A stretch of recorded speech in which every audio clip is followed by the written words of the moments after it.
Quand tu arrives devant, tu vois un mastodonte devant toi et le guide il dit bon, on a encore 3h30 maintenant. Et toi t'es épuisé, tu en peux plus. Et du coup là c'était vraiment compliqué. Dans le secteur de l'expertise comptable, au-delà des chiffres, il existe de vrais héros, engagés pour la profession. Ici, on découvre l'ADN de notre génération comptable. Au fait, moi, c'est Judy, Office Manager et créatrice de contenu chez Lama Compta, la plateforme d'emploi 100% dédiée aux cabinets d'expertise comptable attractifs et à leurs candidats. J'évolue dans le monde de la comptabilité depuis plusieurs années et avec Génération Comptable, je te propose de partir à la rencontre des professionnels et des acteurs inspirants du secteur. Bonjour à tous nos auditeurs et toutes nos auditrices. Aujourd'hui, on se retrouve pour un épisode hors série avec un invité que nous avons déjà reçu, puisqu'il y a quelques semaines, nous avons sorti un épisode sur le challenge, donc le challenge de vie, challenge professionnel. S'il revient sur le podcast, c'est pour nous parler de son extraordinaire expérience qui vient de se terminer et on a hâte d'écouter ça. Bonjour Yann, comment vas-tu ? Salut Julie, écoute ça va très bien, je suis content d'être de retour ici pour vous raconter, on a plein de choses à se dire et ouais ça va être sympa je pense. Alors, sur l'enregistrement du podcast, il n'y a pas la vidéo, mais moi, je vois le sourire de Yann et ça en dit long sur ce que tu vas nous dire. Tu as l'air très heureux, en tout cas. Et en fait, dans le dernier épisode, tu nous parlais du Mont Blanc. Mhm. Aujourd'hui, tu l'as monté, c'est chose faite. Tu spoil tout de suite comme ça. Ouais, direct d'entrée de jeu. Yes. Et donc, ma première question, c'est, en quelques mots, comment c'était ? Alors c'était vraiment hors norme. C'était hors norme de A à Z. Ben, on va en parler, hein, comme dit. Mais c'était sur 5 jours. C'était 5 jours où en fait tu déconnectes totalement. T'as pas trop de réseau sur le téléphone. Donc t'es vraiment dans ton petit monde, dans ta bulle. Et même quand tu redescends, t'es encore dans ta bulle quelques jours après. C'est vraiment, c'est un truc de fou. C'est clairement un truc de fou. Il t'a fallu beaucoup de temps pour te mettre dans le projet ? Quand t'es arrivé sur place, t'es arrivé quelques jours avant Ouais. ou c'est... Ouais. Non, en fait, on avait pour objectif de le monter le vendredi. Donc le vendredi, on devait arriver au sommet. Et on est arrivé le lundi à Chamonix. En fait, on avait 2 jours d'acclimatation dans un refuge à 3000. Et on devait faire encore quelques marches à 3000 pour se réhabituer un petit peu. Faire ce qu'on appelle de l'EPO, on en parlera après. Mais ouais, du coup, on arrive le lundi à Chamonix. Et ouais, là, tu prends une claque tout de suite. Parce que c'est le Mont Blanc matin, midi et soir. Tu vois le Mont Blanc au centre de Chamonix. T'as les statues qui montrent le Mont Blanc. Il y avait l'UTMB, donc l'Ultra Trail Mont Blanc qui avait lieu ce week-end. Donc tout le monde avait des t-shirts finisher Mont Blanc. Et toi, t'es là, t'arrives déjà avec un stress de fou furieux. On t'en rajoute encore, c'était affreux. Donc ouais, on était de suite dans le bain, quoi. Ah, j'imagine. Et donc, t'es bien parti avec les personnes avec qui tu préparais tout ça? Tout s'est déroulé comme sur des roulettes? Non, pas du tout. Ah, c'est ça qu'on veut savoir.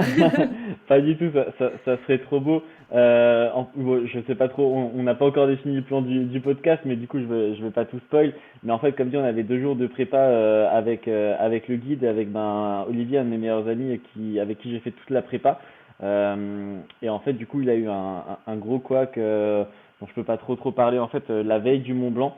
Et du coup, mentalement, physiquement, enfin surtout mentalement, on va dire qu'il n'avait pas la tête du tout à ça. Donc en fait, le matin du Mont Blanc, ben lui, il a pas dormi parce que voilà, il avait d'autres choses à penser. Le matin du Mont Blanc, il me dit, écoute, j'ai pas dormi de la nuit, je peux pas venir avec toi. Ok. Donc là, comment dire que c'était un peu la clim. C'était un peu un petit peu compliqué pour moi. Après, il avait d'autres trucs à penser, ça c'est, je lui en veux pas du tout. Mais voilà, du coup, en fait, moi, on va dire, lui physiquement, il était largement au-dessus de moi. C'était lui en fait qui devait un peu me m'aider quand j'allais avoir un mental breakdown qui devait arriver, je pense, à peu près tous les 1000 mètres. Donc voilà, donc en fait, ça a été vraiment très compliqué pour moi de partir seul. Après, je savais que il fallait que j'y aille. Dans tous les cas, je voulais y aller. Ben, ma copine, mes amis, j'ai eu des messages de fou furieux. C'était vraiment dingue. Et en fait, je me suis dit, ok, il faut que faut que je monte ce Mont Blanc. Et au final, ben, je me suis retrouvé devant le tramway du Mont Blanc, seul, avec mon guide et mon piolet, quoi, prêt à partir. Incroyable. Bah, c'est vrai Ouais. que sur le coup, la veille du départ, ça doit être assez perturbant. Et t'as vraiment eu zéro doute où tu t'es dit, est-ce que moi aussi je le fais, enfin, est-ce que je le fais vraiment ou pas? Franchement, ça serait te mentir de dire que j'ai pas eu de doute. En fait, je me suis fixé des étapes et on s'est fixé même ensemble avec lui. Il m'a dit vraiment, fais ce que tu peux. Il sait, enfin, mais même, voilà, je suis transparent que genre j'étais pas le meilleur physiquement, loin de là. Il m'a dit, écoute, tu montes, tu vas au moins jusqu'à Tête Rousse. Donc Tête Rousse, c'est le premier refuge auquel on s'arrête. Il me dit, tu fais le goûter, c'est une autre étape, c'est 3008, c'est déjà très très bien si tu arrives là-bas. Il y en a plein qui abandonnent avant. Si tu arrives à aller ensuite au Dôme du Goûter, donc à 4003, c'est encore mieux. C'est là où tu vas le Mont Blanc, c'est là où tu as la meilleure vue. Et il m'a dit après, c'est que du bonus. Si tu arrives au sommet, c'est incroyable. Il m'a dit, mais voilà, te mets pas de pression inutile, tu vas à ton rythme. Et du coup, le guide, c'était cool parce qu'en soi, je l'avais que pour moi. Donc, il était obligé de s'adapter à mon rythme. Donc voilà, mais ouais, non, j'ai quand même douté. Et j'ai dû passer quelques coups de fil un peu pour me rassurer. Ouais, il y a du réseau là-bas. Ouais, c'était quand j'étais encore à Chamonix, donc ouais, Ah ça oui, va. ok, ok. Mais en haut, il y a un peu de réseau, mais c'est assez rare quand même, c'est assez rare. Ok. Et du coup, ça s'est fait en combien d'étapes? Alors comme dit, on avait le lundi on arrive à Chamonix, le mardi mercredi on a fait notre acclimatation au refuge Albert Ier. Ensuite on est descendu, mercredi soir on a encore bien dormi dans un hôtel à Cham. Et après du coup le jeudi matin on part directement pour aller rejoindre le tramway du Mont Blanc. Et du tramway du Mont Blanc tu montes au Nid d'Aigle, le Nid d'Aigle qui est plus ou moins à 2000 mètres d'altitude. Et d'ici, tu vas au refuge de Tête Rousse. Donc ça, c'est toujours le jeudi. On fait de 2000 à 3100. Donc là, c'est une belle rando qui envoie quand même un petit peu dans les jambes. Mais voilà. Et ensuite, de Tête Rousse, tu dors là-bas. Et de Tête Rousse, tu vas jusqu'au sommet le lendemain. Donc tu pars à 4 heures du matin pour arriver au sommet, redescendre jusqu'au goûter qui est de nouveau à 3008. Donc ouais, tu as une belle journée qui fait 1500 de... Non, ouais, 1800 de dénivelé positif et 1000 à 1100 de négatif, quoi. Ah ouais. Et combien de temps de marche à peu près par jour? Première journée, t'avais, ouais, je sais pas, plus ou moins 4 heures, je pense, je dirais. Ok. Et après, l'autre, ouais, mais après, c'est 4 heures, ça dépend comment tu marches, hein. Comme dit, il me mettait assez la pression quand même, le guide. Bon, on en parlera. Mais du coup, après, ouais, le second, ben, tu démarres à 4 heures du matin et on était rentré au refuge, il était 16 heures, quoi. Donc, ouais, t'as un beau tour de cadran qui passe quand même. C'est clair.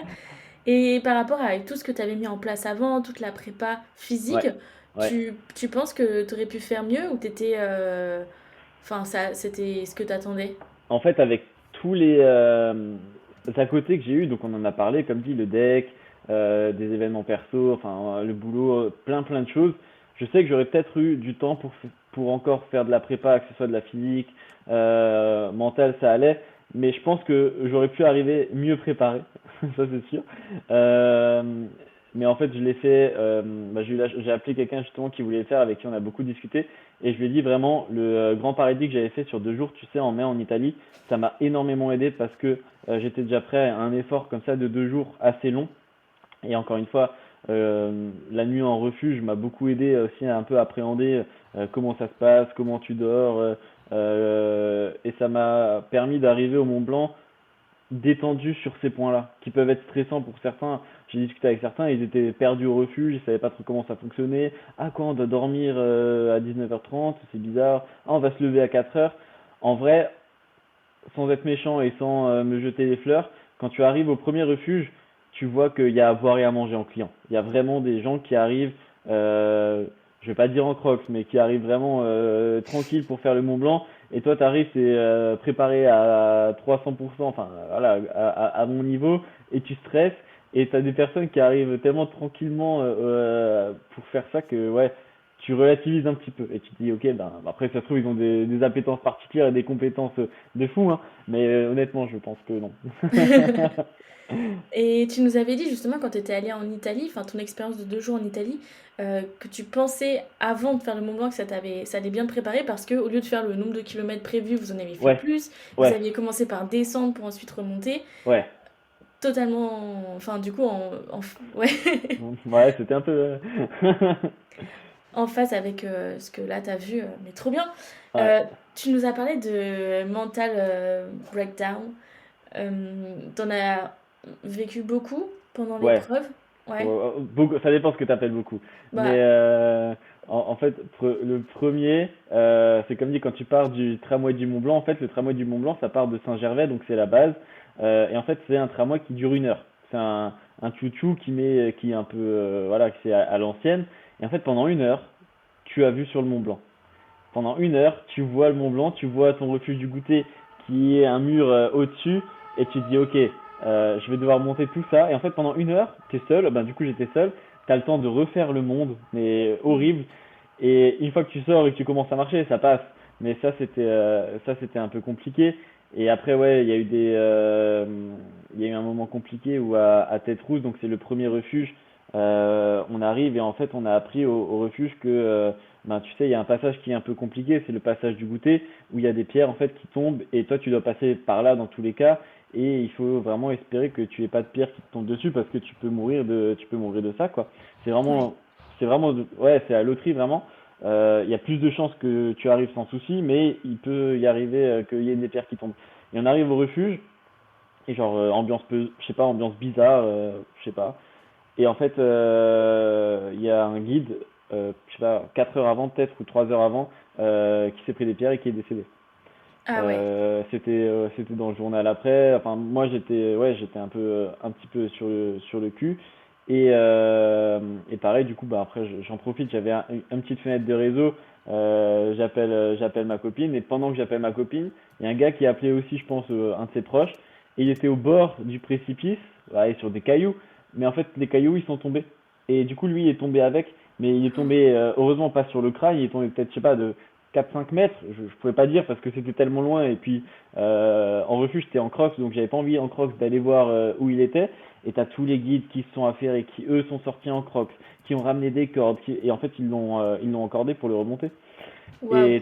et toi t'es là ok donc là il y a un gars juste à côté là qui est mort aujourd'hui lui il a failli mourir juste là devant moi je suis seul enfin je suis seul et il faut que j'aille monter tout ça déjà que c'est galère donc là c'était un petit peu compliqué et, euh, et après, ouais, bon, on va en parler, mais quand tu arrives au dôme du goûter, donc c'est un truc où tu as marché déjà 4 heures avant. Et en fait, c'est la première fois depuis ton ascension que tu vois le Mont Blanc de nouveau. Et en fait, c'est un monstre. Quand tu arrives devant, tu vois un mastodonte devant toi. Et le guide, il dit, bon, on a encore 3h30 maintenant et toi t'es épuisé, tu en peux plus. Et du coup ouais, là c'était vraiment compliqué. Il y avait quelques larmes qui ont coulé et tu te dis bon ben il faut y aller. Enfin comme dit en fait ouais c'est un peu perso mais du coup ma copine elle m'avait écrit des messages genre vraiment trop chou et elle m'a dit écoute genre si Olivier peut pas venir tout ce qui s'est passé si ça c'est une expérience que tu devais vivre et si ça se passe comme ça, c'est que tu devais le vivre comme ça. Et dans tous les cas, t'as quelque chose à aller chercher là-haut et t'y crois ou t'y crois pas, mais il faut que tu ailles le chercher avec tout ce qui se passe autour. Et en fait, j'ai pensé à ça pendant tout mon trajet. Il faut que tu ailles chercher quelque chose là-haut. Et en fait, ça m'a permis justement de surmonter un peu ces passages compliqués. Bah, j'imagine parce que au-delà du défi, on va dire physique, je pense qu'il y avait des convictions derrière, des choses qui t'ont poussé et qui t'ont fait déjà avoir ce projet-là. C'est sûr que je pense que tu as beaucoup de moments de doute. Mm. Moi, j'ai pas vécu de trucs comme tu as pu faire comme ça, mais je suis partie en voyage à l'autre bout du monde avec un sac à dos, sans rien, et je sais ce que c'est. Des fois, enfin, je connais ces moments de doute. Mm. Après, je mettais pas ma vie en jeu. Est-ce que toi, tu avais conscience que tu mettais ta vie en jeu à ce moment-là?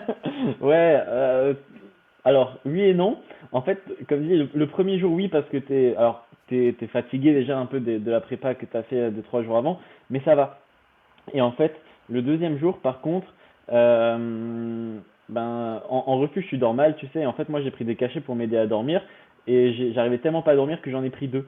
Donc en fait, mon réveil à 3 heures, j'étais encore un peu dans les vapes, et je t'avoue que par exemple, le premier passage du goûter, je l'ai passé, mais tu me faisais traverser un passage piéton, c'était la même chose, quoi. Enfin, c'était vraiment, j'étais ailleurs. Et par contre, sur le retour, là, j'ai flippé vraiment parce que ben, quand t'es au sommet, c'est trop cool, mais t'as fait que 50% du chemin. Et en fait, sur la descente, ça peut être très compliqué. Et en fait, il y a un passage qui s'appelle l'arête des bosses. Et en fait, c'est un passage one way, c'est-à-dire que tu peux pas, deux personnes peuvent pas se croiser. En fait, tu peux pas faire l'aller et le retour.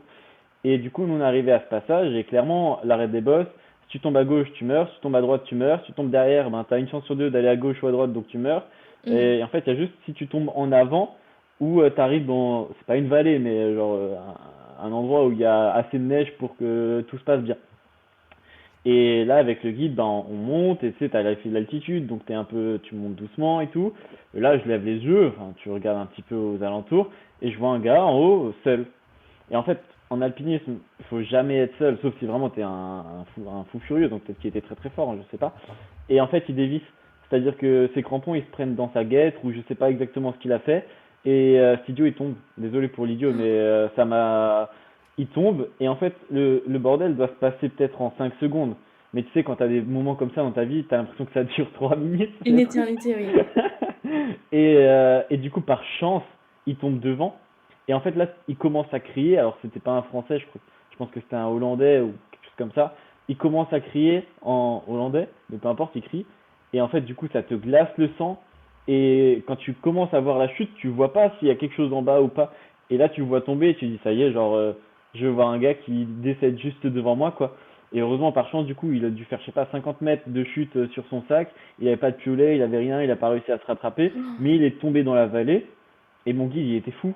Parce que mon guide, il était assez engagé, en fait, un peu dans tout ce qui est protection. Enfin, ouais, on va dire que c'est un politique un peu de la montagne. Et il m'a dit, franchement, mais c'est un idiot, tu peux pas faire l'arrêt des bosses comme ça, seul, tu te rattaches à une cordée ou t'attends quelqu'un, c'est pas possible de faire ça. Et par chance, du coup, il allait bien, mais nous, du coup, ben, 5 minutes après, on était censé être dans Starret, quoi, donc on avait un peu, moi j'avais un petit peu peur, et ouais, là tu te dis vraiment, ok, ben, à tout moment tu peux mourir, quoi, enfin, tu peux faire un pas de travers ou c'est compliqué. Pareil, passage du goûter, quand j'ai commencé à prendre conscience que tu fais de l'escalade sur des murs, et si ton pied il est pas sûr, tu tombes, ben ouais, tu relativises un petit peu et tu dis, ok, je vais peut-être avancer un peu moins vite, mais je vais être sûr de chacun de mes pas. Et pareil, si des fois tu avais des gens en haut parce que tu rattrapais une cordée un peu lente, tu sais, tu as le dernier qui tape son crampon et qui te fait tomber des pierres dessus, tu es content d'avoir un casque. Moi, j'ai eu de la chance, ça ne m'est pas tombé dessus. Le guide, il a eu une petite pierre. C'était pas un bloc de cailloux, quoi, mais c'était une petite pierre.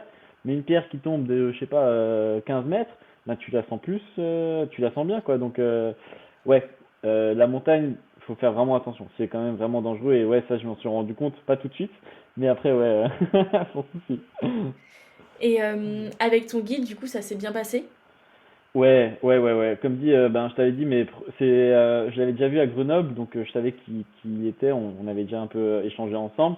Et les deux autres avec qui j'avais fait des autres ascensions, ça s'était mal passé. Donc j'étais content de retomber sur lui. Et pareil, ben, quand il a appris qu'Olivier, ben, il pouvait pas le faire, il m'a dit, écoute, on va y arriver à deux.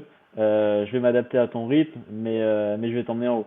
Et du coup, quand il te dit ça, ben, t'es motivé. Tu dis, ouais, c'est gentil, hein, je vais essayer, mais tu vas pas me porter pour aller en haut, ça je le sais, quoi. Donc voilà, mais du coup, ouais, pareil, quand t'arrives dans les refuges, genre, t'as pas énormément de temps où tu discutes avec lui, parce que quand t'es en cordée, t'es 5 mètres derrière lui, donc tu lui parles pas, t'entends juste tes crampons, c'est toi et ta tête, en fait. Et ça, c'est vraiment très très compliqué. Et en refuge, tu discutes en fait avec des tables et d'autres, donc tu discutes avec ton guide, tu discutes aussi avec d'autres personnes. Mais ouais, heureusement, non, il était vraiment cool. Et bon, après, chacun fait comme il veut, mais des fois, il y avait des Français qui avaient des guides anglais, tu vois, et ils se parlaient pas. Enfin, je pense que c'est compliqué. Moi, j'ai pris un guide français. Ça, il faut savoir que les guides français, c'est plus cher que des guides espagnols ou des guides italiens. Mais ouais, moi, j'étais content d'avoir pris un guide français parce que ben, il comprend exactement ce que tu lui racontes et c'est plus simple pour moi. Ouais. Et donc, t'étais 5 mètres derrière lui en cordée et quand vous marchiez, vous étiez, c'était pas si proche que ça. Non. Pourquoi il faut un peu de distance comme ça? En fait, du coup, normalement, comme dit, une cordée standard, c'est à 3. Donc, tu as celui qui est le plus connaisseur, on va dire, qui est devant pour jauger un petit peu où il met les pieds. Et en fait, le dernier, c'est aussi celui qui s'y connaît le mieux pour rattraper, entre guillemets, celui qui s'y connaît le moins, qui est au milieu. Voilà, c'est le gars au milieu, il est plus assuré, on va dire. Et en fait, tu es à 3 tout simplement parce que tu es sur un glacier la plupart du temps. Et en fait, sur les glaciers, tu as des crevasses. Donc nous, ça va parce que on a de la chance, c'était quand il y avait encore pas mal de neige. Mais plus tu avances dans la saison, plus la neige fond, forcément, et plus potentiellement, ben, ton pas que tu es en train de faire, ben, tu peux tomber dans un trou. Et du coup, ça, c'est une crevasse. Alors, ça peut être une crevasse d'un mètre et demi, ou ça peut être des crevasses de 20 mètres. Mhm. Euh, et tu tombes dans la crevasse du 20 mètres. Si t'es pas mort sur le coup, t'as de la chance. Et après, du coup, il faut juste que tes autres bonhommes puissent te retenir. Parce que voilà, nous, on n'avait pas de problème. On avait tous plus ou moins le même poids. Mais sans être méchant, le guide que j'avais était vraiment très très maigre.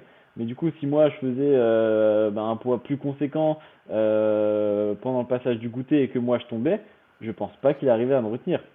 Et du coup, là, tu te dis, ok, ben, c'est pour ça qu'avoir une cordée de 3 c'est plus sûr, parce que du coup, tu peux tout adapter pour assurer la sécurité de chacun. Et puis voilà, mais ouais, nous, je pense que c'était peut-être pas 5 mètres, c'était peut-être plus 3. Mais même, en fait, tu t'es pas à côté de lui, donc tu discutes pas du tout avec lui. Des fois, il te dit, c'est bien, Yann, continue. Ouais, bah oui, merci, chef, c'est cool. Je suis là, t'inquiète. Mais du coup, il se passait quoi dans ta tête à ce moment-là? Qu'est-ce que tu pouvais te dire pour peut-être te rassurer, te motiver ou... Ouais, en fait, c'est tellement compliqué. Et même là, en fait, sans image, sans rien, c'est dur de te l'expliquer. Mais en fait, pendant 10 heures, tu marches, tu penses à des trucs, c'est tout bête, mais il y avait l'euro. Donc, des fois, en fait, quand j'étais un peu fatigué, je me disais, vas-y, je vais penser au dernier match de hier, qu'est-ce qui s'est passé, des trucs bêtes, de qu'est-ce que je vais faire au travail. En fait, tu cherches des sujets auxquels penser pour ne pas penser à tes pieds qui sont en train de souffrir, quoi. Et en fait, oui, moi, je sais plus, à un moment, je commençais à regarder les vestes des gens. Je me disais, ah, lui, il est habillé, désolé pour le sponsor, il est en Adidas, lui, il est en Nike, mais des trucs qui servent à rien. Mais en fait, tu penses à ça, et après, quand tu vas mal, ben forcément, moi, je pensais au message que j'ai reçu, à mon accident, à mes proches qui attendaient de mes nouvelles en bas. Je pensais en fait aussi à tout ce que j'avais fait. Ça, c'était un truc qui m'a marqué, c'est que je faisais un peu, on va dire, des photos mentales des moments qui étaient compliqués. Et en fait, à chaque fois, je me disais, ok, empile tout ce que tu as fait là. Et dès que tu as un moment où tu vas pas bien, repense à tout ce que tu as fait qui était chiant, qui était compliqué. Tu as fait allez, déjà 1000 mètres de rando. Là, tu as monté un truc pendant 2h30. Tu as failli mourir. Tu as failli ci, tu as failli ça. Et en fait, je l'utilisais pour me dire, imagine que là, tu rates. Si tu veux le refaire, parce que j'ai un ego trop important pour ça, si tu dois le refaire, tu vas devoir refaire tout ça. Et j'avais pas du tout envie de refaire tout ça. Donc ça m'a bien aidé de repenser à tout ça. Et à un moment, quand à partir, je pense, de 4004, j'en avais marre de devoir penser à ces trucs. Et en fait, j'ai mis de la musique, tout simplement. J'ai mis de la musique, j'avais la poche de ma veste et je mettais de la musique là. Alors j'ai commencé avec de la musique, on va dire standard pour pas trop m'énerver. Et à la fin, j'avais une petite playlist de sons bien qui envoient bien pour me pousser jusqu'au sommet. Et t'as parlé de, du coup, de douleur physique, donc j'imagine il y avait la fatigue musculaire, mais t'as, t'as parlé de tes pieds, genre c'était quoi? T'avais froid? T'avais mal En, dans tes chaussures? en fait, du coup, ouais, moi j'ai fait le choix de pas prendre des chaussures vraiment, enfin d'alpinisme à 3000%, c'est-à-dire que les chaussures d'alpinisme, les vraies pures et dures, elles sont ultra rigides, c'est des briques. Mais par contre, t'as pas d'eau, t'as pas de froid, enfin c'est nickel, genre c'est vraiment très très bien pour le Mont Blanc.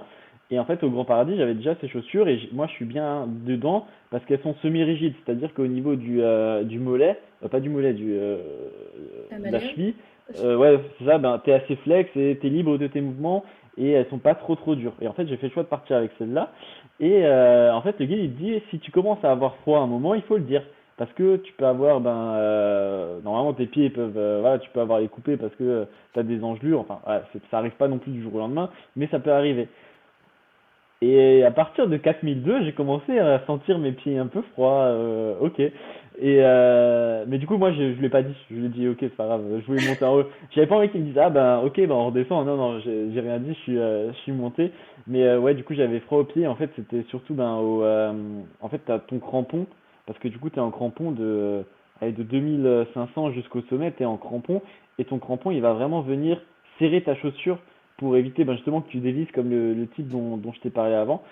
Ça va serrer ta chaussure tellement que vu que j'avais une semi-rigide, et ben je le sentais justement un peu plus bas que ma cheville.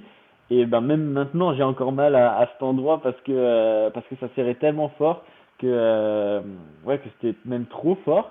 Et pareil du coup en fait après moi je t'avais dit que j'étais sujet à crampes et en fait tout le temps tu penses enfin moi je pensais et c'est horrible j'ai pas réussi à me l'enlever de la tête à me dire putain ce pas j'ai l'impression il va me faire cramper celui-là il va me faire cramper et tu te dis ah non mais tu y penses tout le temps tu prends du magnésium et en fait c'est infernal tellement ton cerveau dans ces moments-là peut réfléchir des fois tu as juste envie de le prendre et de l'enlever. Et tu dis, vas-y, maintenant je monte en pilote automatique. Et ça m'est arrivé à partir de 4006, je pense. J'ai pris un shot de caféine, pareil. Et l'altitude, la caféine, la fatigue, tout ça, tout ce mix. En fait, j'oubliais mes jambes. Je marchais vraiment, mais comme dit, en pilote automatique. Et je réfléchissais plus. J'avais l'impression vraiment d'être porté. Alors, je sais pas si c'est que ça ou si c'est l'altitude. Mais tu vois, genre, je me souviens pas exactement de toutes mes sensations de cette partie. Genre, c'est vraiment, c'est trop spécial, mais ouais, ça s'est passé comme ça, quoi. Ouais, c'est le cerveau qui a fait un tri Ouais, de ce qu'il ouais, fallait retenir et ce qu'il ouais, fallait carrément, pas sentir pour. Et t'as carrément. eu d'autres douleurs? Non, écoute, pas plus que ça. Après, au niveau t'avais un peu mal au dos parce que t'as ça forcément qui pèse un petit peu son poids. Mais sinon, j'ai pas eu plus de douleur que ça. C'est vraiment, ouais, les jambes. Et après, en fait, tu veux t'arrêter n'importe quand. Mm. Vraiment, enfin, tu peux vouloir t'arrêter. Moi, je savais que ben, je voulais aller au bout, mais il y a tellement de fois où je me suis dit, là, franchement, je pourrais. Là, c'est bien, Yann. Genre, t'as vu des belles choses, t'as fait un beau truc. Tu pourrais t'arrêter. Mais non, t'as pas envie. Et du coup, tu continues. Et à un moment, c'était assez drôle parce que ben, mon guide s'appelait Ludovic et je lui ai dit, écoute, Ludo, là, j'ai besoin d'une pause. Genre, ça fait longtemps qu'on s'est pas arrêté. En fait, les pauses durent 2 minutes. Tu descends ton sac, tu bois un coup, tu manges un bout de bar et tu repars parce que il doit t'imposer un rythme pour arriver plus ou moins à une heure précise et pas être hors délai pour redescendre au refuge. Et en fait, du coup, je lui ai dit, écoute Ludo, je lui ai dit là, on a marché bien, il me faut une vraie pause. Genre, là, j'ai besoin de 10-15 minutes où on se pose, on mange un bon truc, genre, on a le temps de regarder son téléphone, de réfléchir à tout ça, et on y va. Il se retourne et il me fait, tu veux une pause comme ça? Et je dis, franchement, ouais, ouais. Et je me suis dit, il va me la donner. Et il me dit, bah, on peut faire la pause dans ma tête, incroyable. Et il me dit, mais si on fait cette pause, on descend tout de suite. Ah ouais. Et là, je fais, ok, bon, Ludo, prochaine fois la pause, genre, c'est pas grave, si on la fait pas, on la fera plus tard. Et du coup, genre, il m'a mis une grosse clim, et je me suis dit, ok, bah maintenant, faut encore une fois, tu la fermes, t'écoutes plus ton cerveau, t'écoutes plus ton corps qui dit à l'aide, et puis tu montes, et puis voilà, quoi. Incroyable. Ah ouais, donc le guide, il te soutient, mais il est pas tendre. En mode, il te pousse Ouais, vraiment dans tes retranchements. ouais, mais il a raison en fait. Et pareil, quand on montait le couloir du goûter, donc c'était 2h30 d'escalade, 3 heures d'escalade. À un moment, j'étais aussi un peu fatigué, ben du matin, tu manges pas bien le matin, enfin c'était compliqué. Et je lui dis Ludo, là, on a bien avancé. Quand tu regardes en bas et quand tu regardes en haut, moi j'étais à la moitié, facile. Et il se retourne, il fait Yann, là, on n'a même pas fait un cinquième. Ah ouais. Et tu te dis, ah ouais, ok. Et en fait, il m'a menti tout du long. Genre, il y a plein de moments où il m'a menti. Et ça, en descendant, il m'a dit, en vrai, je t'ai menti, on n'était pas du tout à un cinquième. On était, je sais pas, allez, ouais, à presque la moitié. Et je dis, mais Ludo, mais ne fais jamais ça. Genre, moi, ça ne me sert pas, ça. Genre, tu sais, t'en as, la psychologie inversée, ça marche. Il dit, Oui. mais tu m'as mal cerné. Moi, c'est pas du tout comme ça que je fonctionne. Là, t'aurais dû me dire, t'es à trois quarts, comme ça. Genre, je continue et je fonce. Et en fait, il m'a menti tout du long sur des trucs comme ça. Maintenant, ça me fait rire, mais je rigolais pas du tout. Tu m'étonnes. Et au niveau de ton matériel, du coup, c'était pas trop lourd. Je me souviens qu'on t'avait dit que tout était, enfin, 1 gramme, c'était 1 gramme, que tout était un Ouais, peu calculé, ouais. même par rapport aux rations et tout. Ça a été ça? Ouais, justement, en fait, bah, on a fait un gros travail avec ben, Olivier quand on était encore à Chamonix. On a vidé tout mon sac. On a vidé tout mon sac et j'ai pris vraiment que le nécessaire. Et en fait, quand tu es allé au refuge, tu pouvais acheter des bars, donc des sneakers, des Mars, enfin des trucs un peu sucrés comme ça. Donc je me dis, ok, ça sert à rien que je me charge trop, au pire j'achèterai en refuge. Alors oui, t'achètes ton sneakers à 6 euros, mais voilà, c'est la montagne. Et du coup, ouais, en fait, pareil, le guide, en fait, je lui demandais à chaque fois, si on fonctionnait par étapes, jusqu'à Nid d'Aigle, après de Nid d'Aigle à Tête Rousse, je lui disais, ok, Ludo, de Tête Rousse jusqu'au goûter, j'ai besoin de combien d'eau? En fait, il me disait, bah ouais, là, je pense que tu as besoin de 750 millilitres. Voilà, moi, je rajoutais toujours un peu plus parce que lui, il buvait rien. Enfin, moi, je buvais Ouais. tout le temps, lui, il buvait rien. Donc, je rajoutais toujours un peu plus, mais en gros, ça m'évitait d'avoir 3 litres dans le sac alors que j'en avais besoin que de 1, quoi. Donc, sur ça, ça m'a bien aidé. Et en fait, quand tu es au goûter, tu te décharges de tout. C'est-à-dire que tous les trucs inutiles, tu les laisses au refuge pour l'ascension finale. Et là, tu laisses tout. Tu laisses tes chaussettes de la veille, ton caleçon, tu laisses ta frontale. Vraiment, tu repars avec ta doudoune, tes gants, de l'eau et à manger. C'est tout. Et du coup, ton sac pour l'ascension finale est bien plus léger que ce que tu as fait le matin, donc tu es content en soi, même si c'est plus dur parce que c'est plus haut. Mais ouais, du coup, niveau matos, je suis content, ça a aidé. Encore une fois, le fait d'avoir fait des ascensions avant, ça m'a permis ben, de me connaître et de savoir exactement ce dont j'avais besoin, et ça, c'était incroyable. Ouais, incroyable, effectivement. Euh, Au niveau des inattendus, donc il y a le fait que tu aies dû partir seul. Est-ce qu'il y a Ouais. d'autres choses qui se sont passées qui étaient vraiment pas prévues? Euh, Ben, ça c'est inutile, mais par exemple les batteries de mes téléphones, tu sais, je t'avais dit qu'avec l'altitude, ben, tes batteries elles tombent.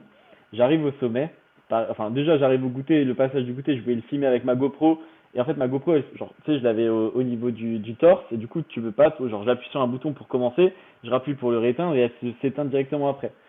Et là j'appuie, j'entends le bip bip, ça s'allume, et tout de suite bip bip, ça s'éteint. Et je regarde, et en fait, genre, j'avais plus de batterie. Et j'étais vert parce que je l'avais changé au goûter directement pour cette partie. Et le guide dit, ah, Ludo, j'ai plus de batterie et tout. C'est pas grave, on avance. Ok. Ben, c'est pas grave, on avance du coup. Donc, ouais, il y avait cette partie qui était un petit peu chiante. Et en fait, au goûter, je t'avais dit que j'ai laissé ben, tout mon équipement inutile, ok, dont ma frontale. Ok, ma frontale, pas besoin, hein, forcément, tu montes, il est midi, donc il n'y a pas de problème. Sauf que le lendemain matin, on devait faire, bah oui, déjà, ça aussi, ça c'était très drôle. On devait descendre le lendemain et en fait, tu avais un réveil à 7 heures. Donc ça, c'est grasse mat de fou furieux hein, en alpine à 7 heures. Je vais dormir, et là, à 3 heures, Yann, il faudrait se réveiller. Comment ça, faudrait se réveiller? En fait, la météo, elle a changé. On va partir maintenant. Ah ouais, bah, ouais, de toute façon, j'avais rien de prévu, hein, donc super, on part maintenant. Et à un moment, je dis, bah écoute Ludo, il me faut ma frontale, je t'ai laissé hier et tout. Il me dit, ah mais j'ai pas ta frontale. Je dis, comment ça, t'as pas ma frontale? Et en fait, j'ai regardé les photos, et à l'aller, je vois sur la photo quand j'arrive au goûter que j'ai plus ma frontale. Donc je l'ai Ah, perdu sur le trajet, mais je m'en suis pas rendu compte. Tu sais, avec les cailloux, tu tapes souvent en fait le caillou d'en haut, donc je pense qu'elle a dû se barrer comme ça. J'ai pas fait attention, j'avais pas bien attaché non plus. Et en fait, du coup, faire la descente, mais c'est vraiment un mur, hein. Tu fais l'escalade en mur, en descente, à 3 heures du matin, avec une frontale pour deux, et moi je suis devant. Ah ben, j'ai eu assez peur. Et heureusement, allez, on va dire à un quart du parcours, il y a un gars qui montait euh, jusqu'au refuge. Et en fait, il m'a laissé une frontale de rechange qu'il avait. Il m'a dit, écoute, tu me la laisses en bas et tout. Et ça, c'est vraiment trop cool parce que ben, en alpinisme, tout le monde cède, sauf la personne qui est tombée en haut. Mais tout le monde cède. Et là, c'était vachement rassurant parce que, allez, pendant ouais, 35 minutes, j'avais une frontale pour deux. Et en fait, chacun de mes pas, je les faisais un peu à l'aveugle. Et en fait, tu te disais, ben là, tu tombes en arrière, la tête, coup du lapin, t'es foutu, quoi. Et vraiment, t'as 50% du chemin qui est fait quand t'es au sommet, mais les 50% du retour, ben, vu que t'es un peu euphorique et tout ça, ça peut être vraiment très très compliqué, quoi. Donc voilà. Mais sinon, en termes d'imprévu, écoute, je crois que ça allait. Franchement, je suis tellement psycho que j'ai tout fait pour que tout se passe comme prévu, quoi. Donc voilà. puis il y avait quand même déjà de sacrés imprévus, donc en vrai, je pense que t'as été servi.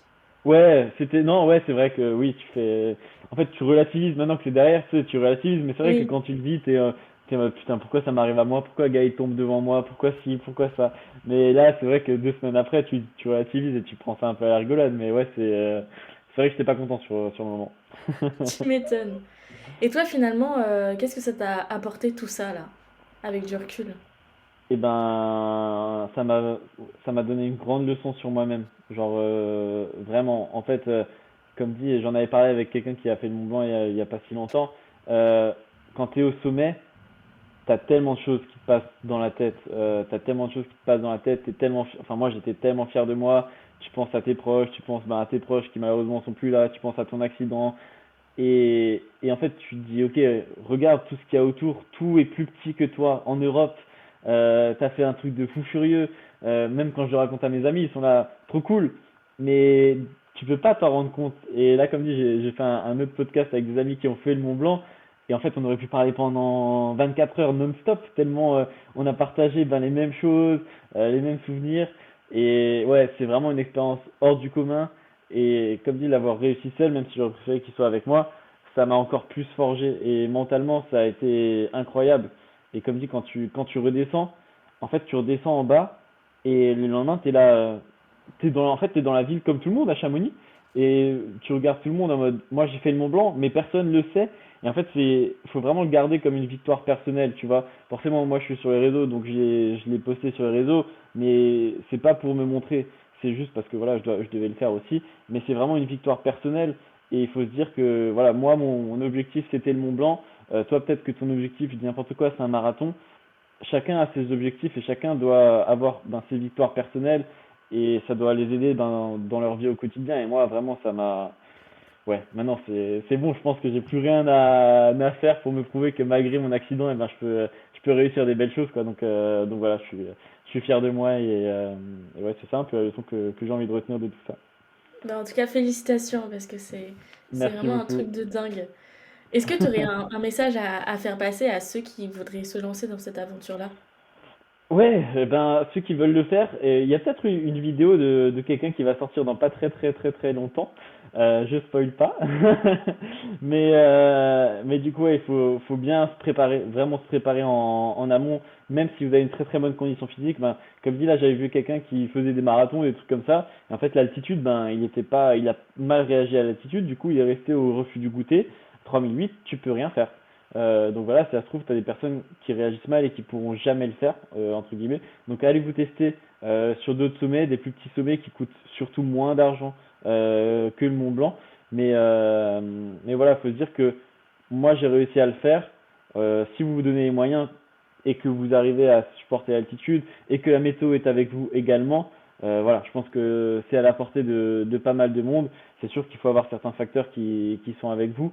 Mais voilà, et comme dit, n'hésitez pas à m'écrire sur LinkedIn avec grand plaisir qu'on s'appelle pour en discuter.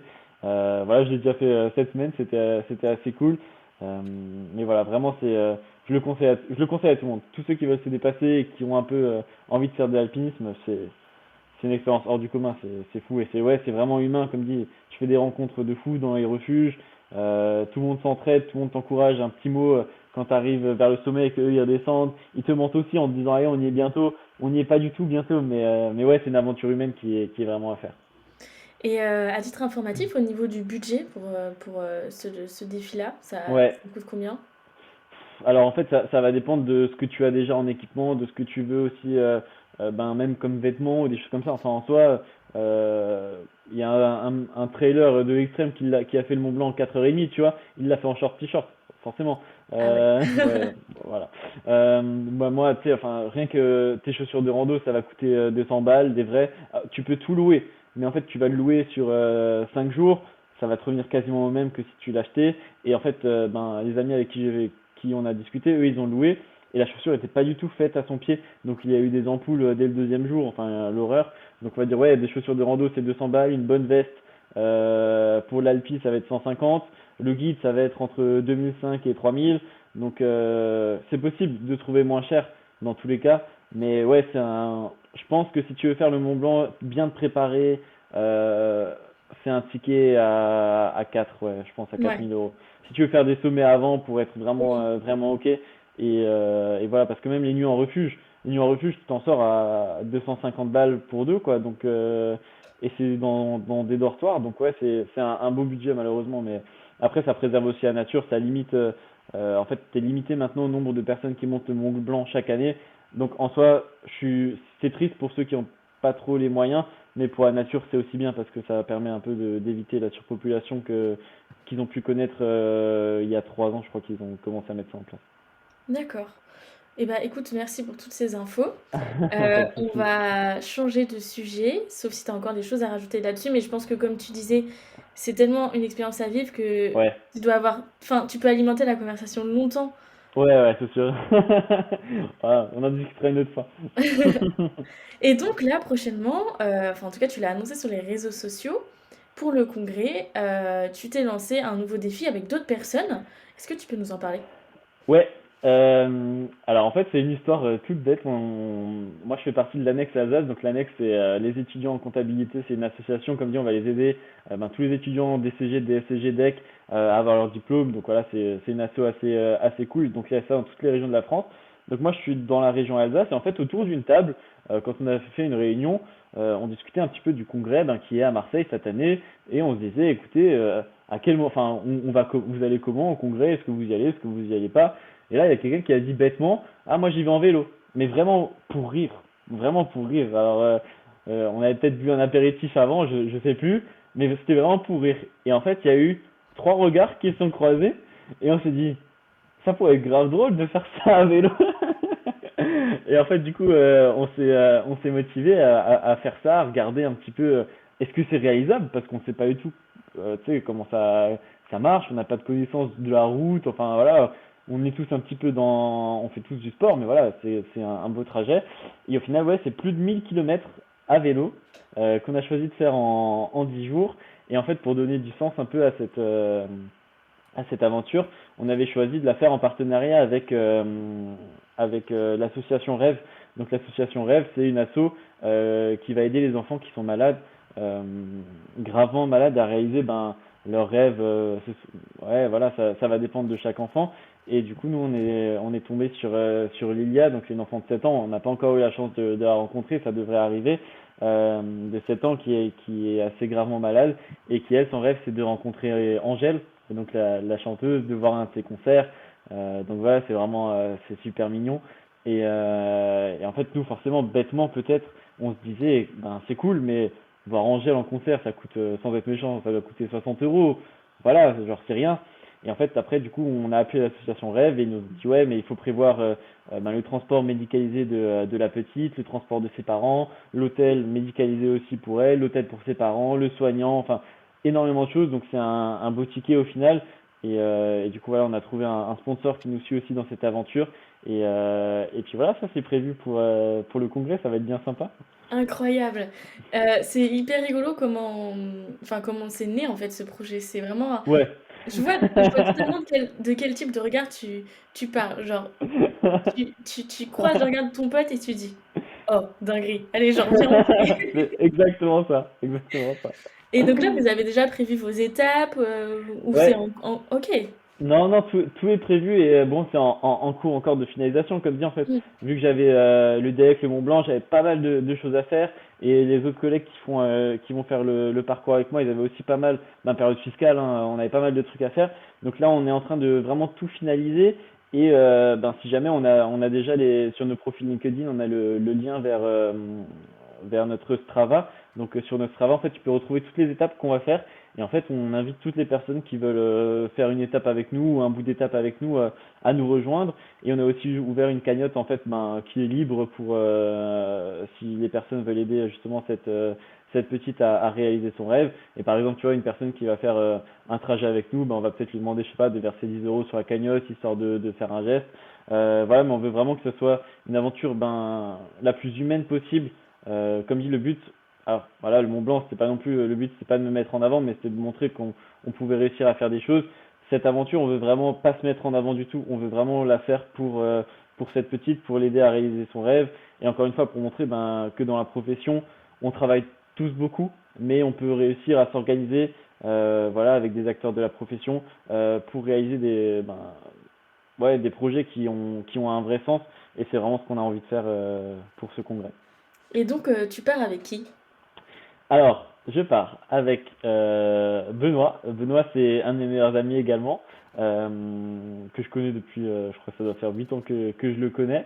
Donc lui, c'est le sportif. Genre vraiment, en fait, le but, hein, si jamais, c'est vraiment de faire qu'il y ait toujours quelqu'un qui roule. Comme dit, pour que chaque kilomètre pour Lilia puisse compter, chacun va toujours devoir rouler. Enfin, il y a toujours quelqu'un qui va devoir rouler. Donc lui, typiquement, c'est celui qui devra rouler tout le temps. Parce que moi, je suis un peu fatigué, voilà. Donc Benoît, c'est le rouleur.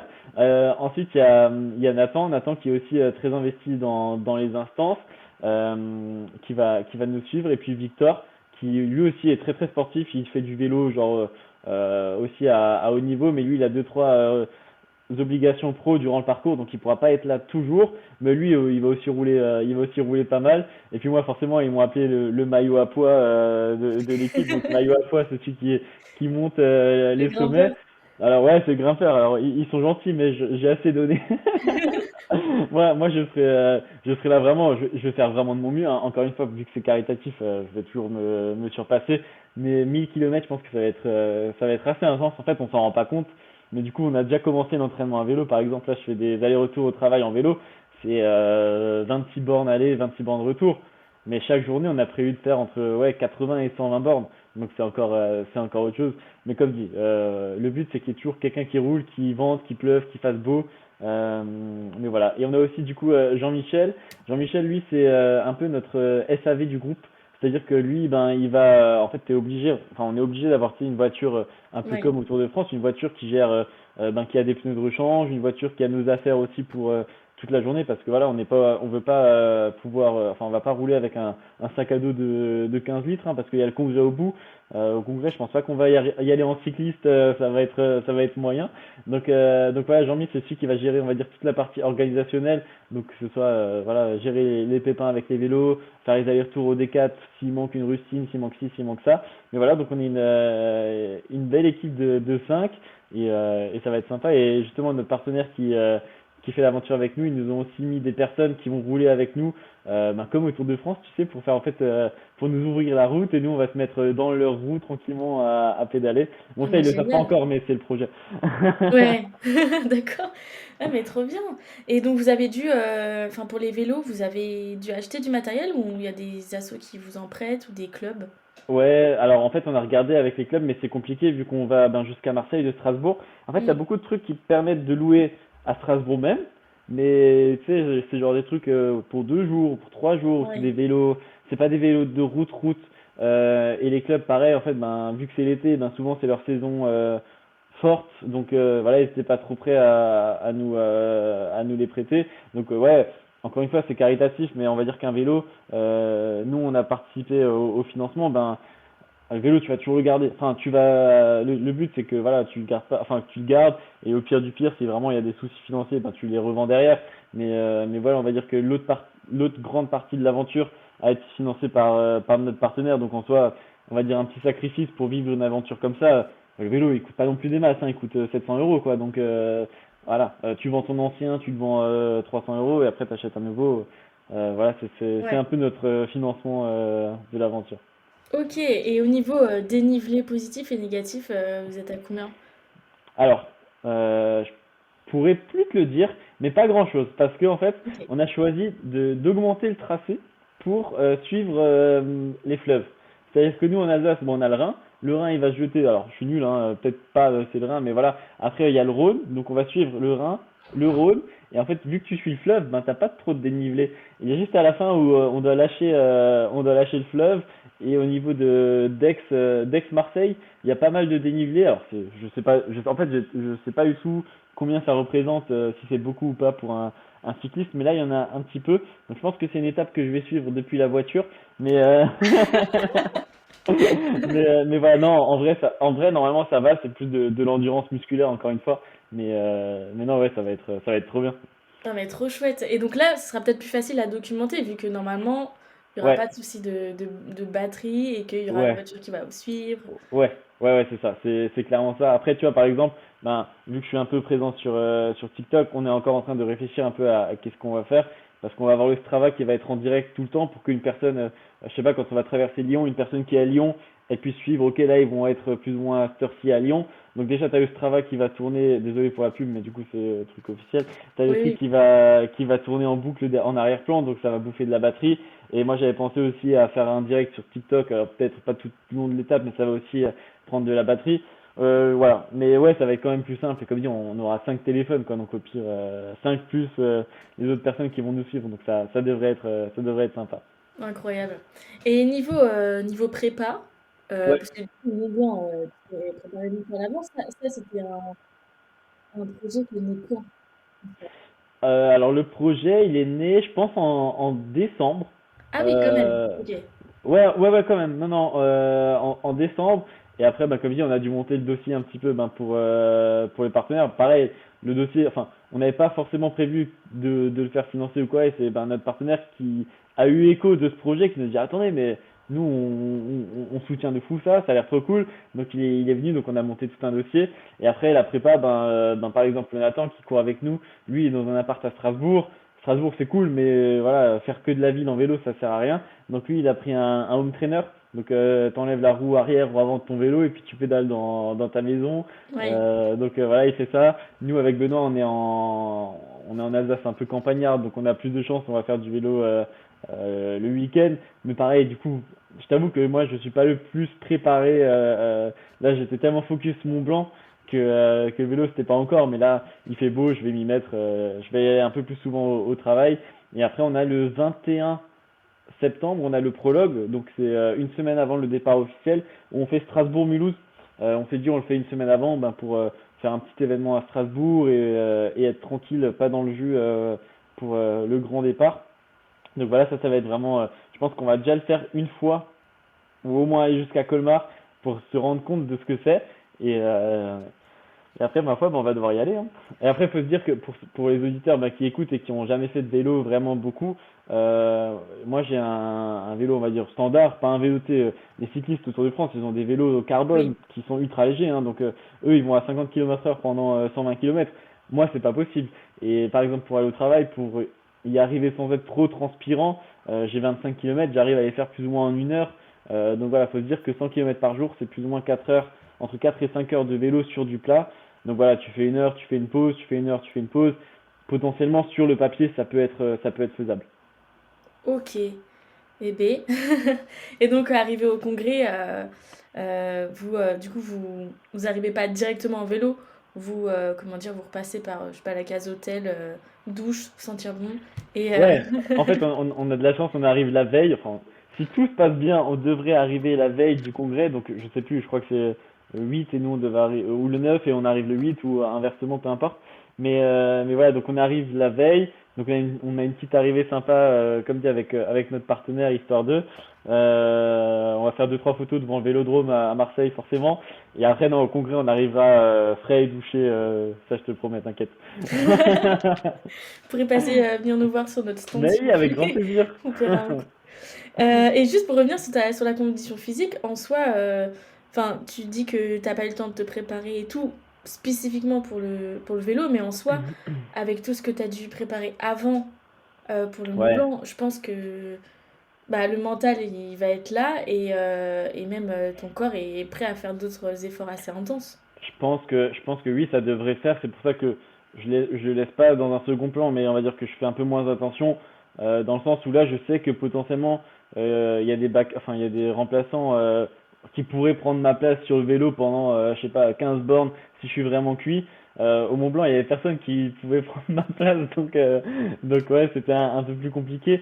Mais ouais, je pense que ça devrait faire. Encore une fois, ça sera plus un peu dans la durée. C'est sûr que si demain il y a du vent, on a du vent de face, il pleut, ça sera pas aussi facile que s'il fait super beau. Et comme dit, on l'a dit aussi à notre partenaire, c'est que nous, nos étapes, on les a prévues assez larges pour si on part à 9 heures le matin, on peut très bien arriver à midi comme on peut arriver à 16 heures ou à 18 heures.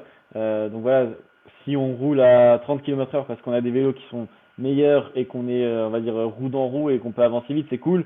Mais si on veut faire du cyclotourisme un petit peu à regarder le fleuve, on peut aussi le faire, quoi. Ouais. Et juste pour revenir un peu sur l'expérience du Mont Blanc, il y a Ouais. une question qui me vient là tout de suite, c'est quand t'es rentré, parce que du coup la nourriture au Mont, c'était peut-être pas ce qu'il y avait de plus fou, quand t'es rentré, qu'est-ce que t'as mangé ou de quoi tu rêvais au niveau nourriture?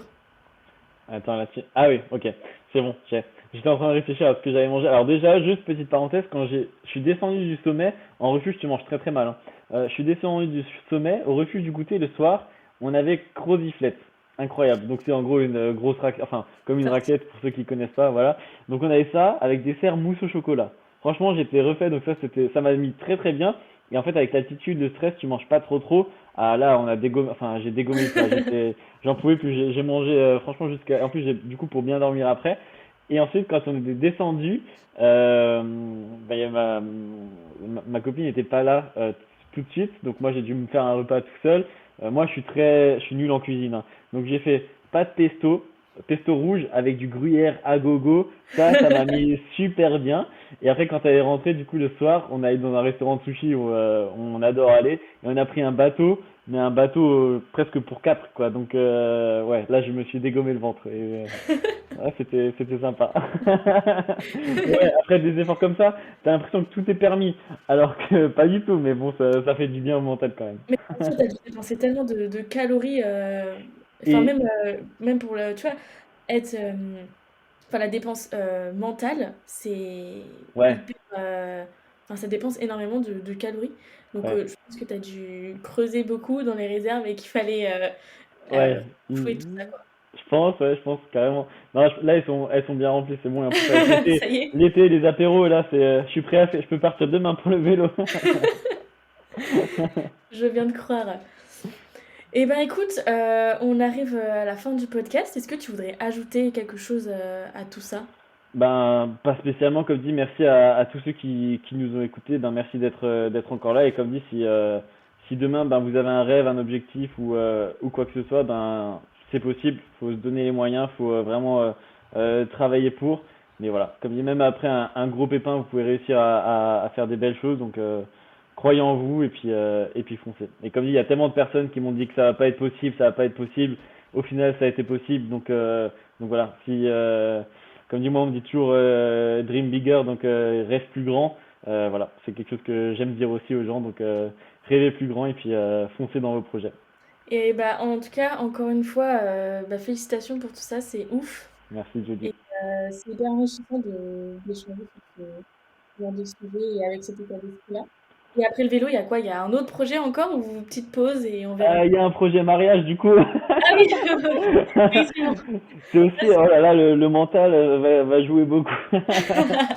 Non, non, après je vais un peu me calmer. On a pas mal de projets aussi sur le pro.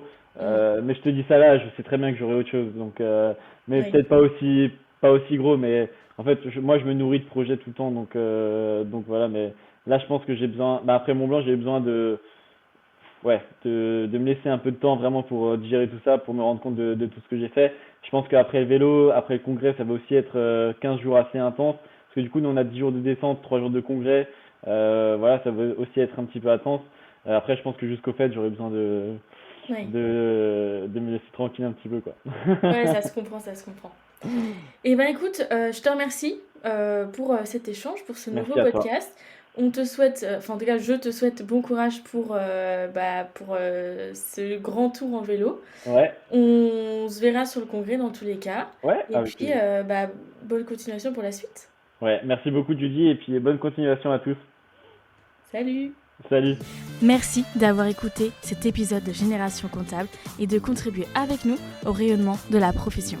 Si tu as aimé ce podcast, n'hésite pas à le faire savoir. Like, partage, abonne-toi. Chaque like est un réel carburant nous permettant d'aller plus loin et de rencontrer d'autres professionnels engagés et inspirants. D'ailleurs, si tu cherches un job en cabinet d'expertise comptable, rendez-vous sur lamaconta.co pour saisir les meilleures opportunités. Ton cabinet cherche à recruter? Contacte-nous pour créer ta page employeur et capter des candidatures dès aujourd'hui. Allez, à bientôt sur Génération Comptable.